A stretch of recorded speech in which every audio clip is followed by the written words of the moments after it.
Christmas had always been a minefield in my house.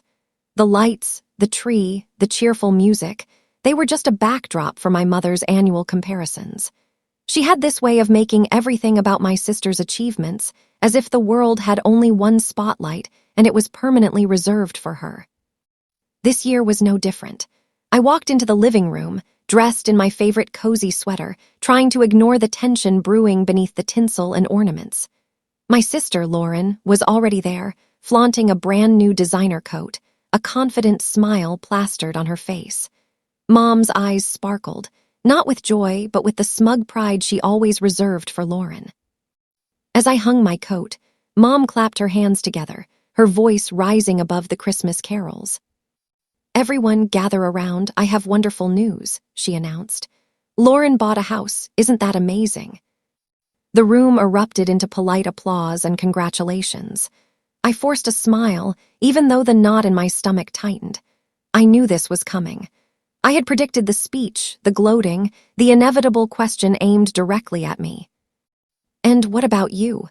Mom turned to me, her tone dripping with mock concern. "When will you settle down, buy a house, do something worthwhile with your life?"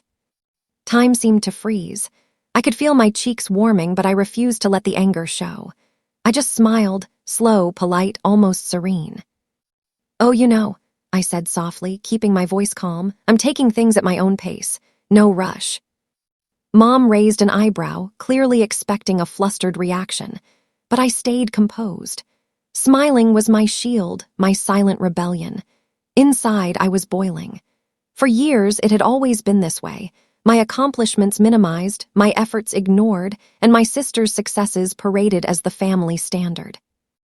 Dinner began, and the conversation circled relentlessly around Lauren, her house, her career, her perfect life.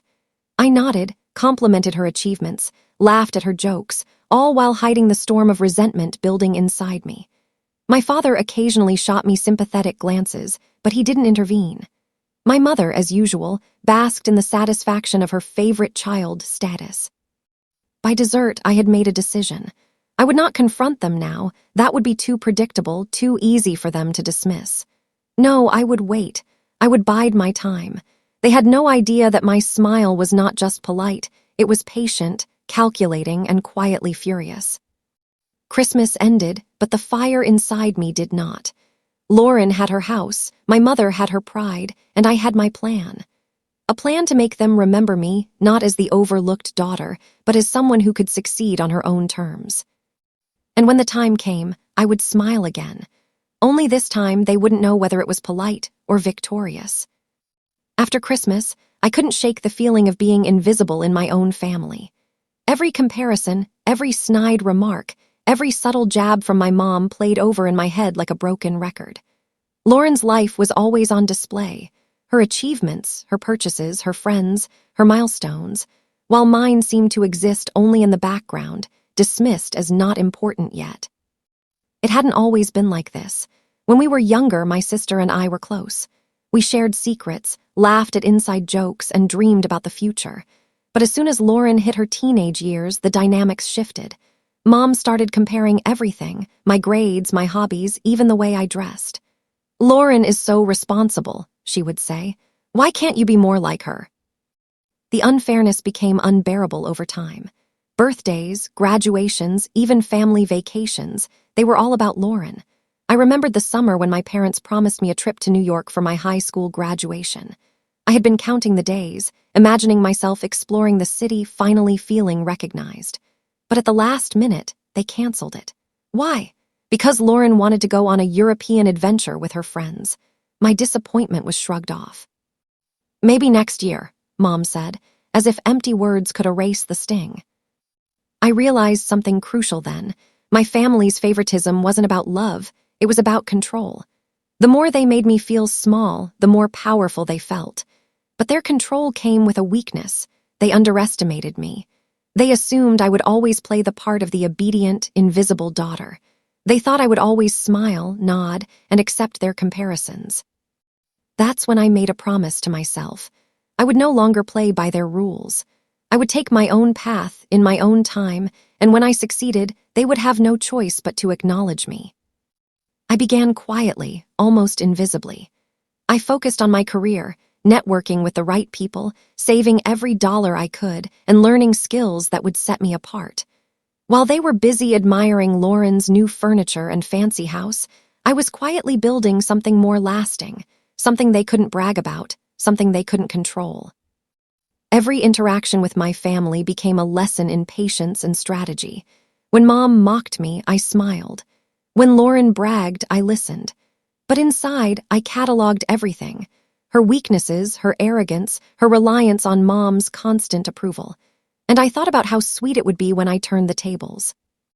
It wasn't about revenge in a mean-spirited way.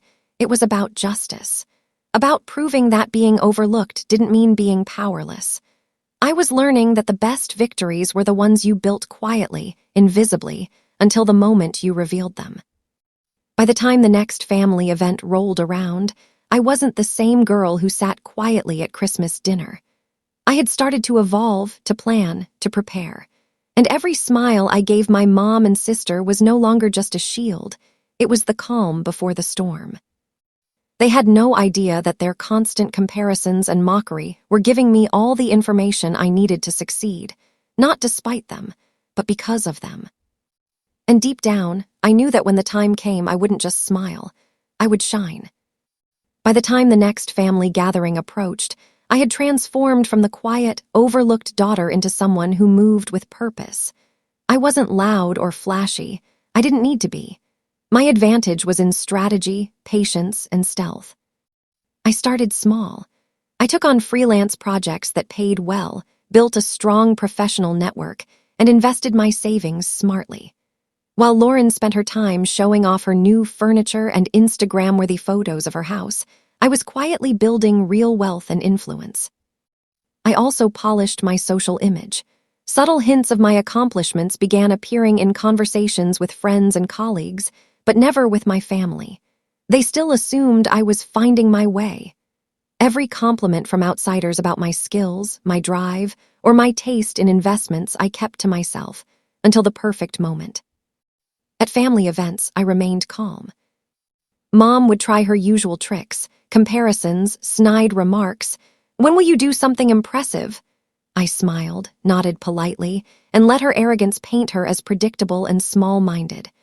The smile was no longer just a shield, it was a promise. And then came my first subtle victory. I received a major career opportunity that would double my income and expand my influence nationally. I didn't announce it immediately. Instead, I allowed my family to continue basking in the illusion that Lauren was the successful one.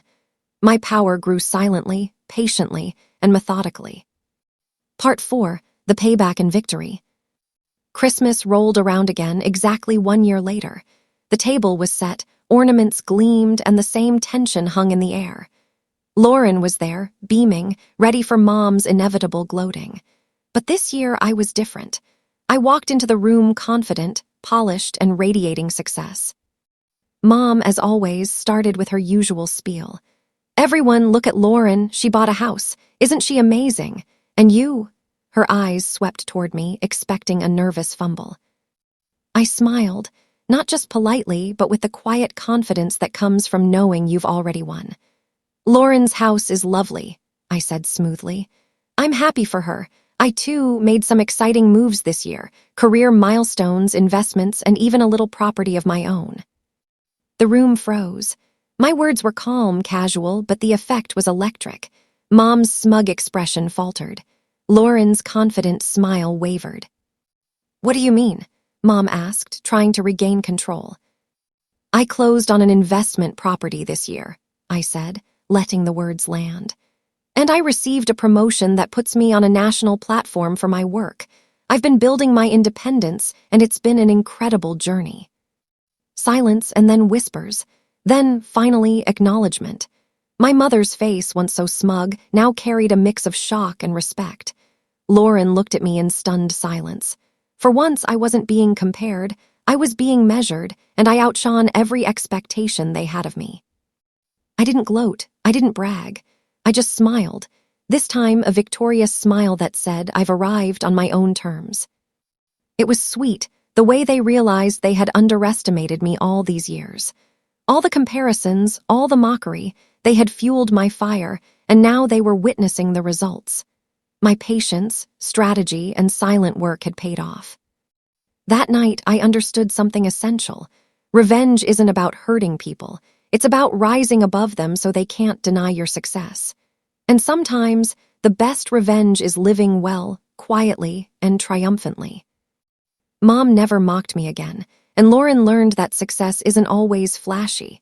It can be strategic, powerful, and utterly unstoppable.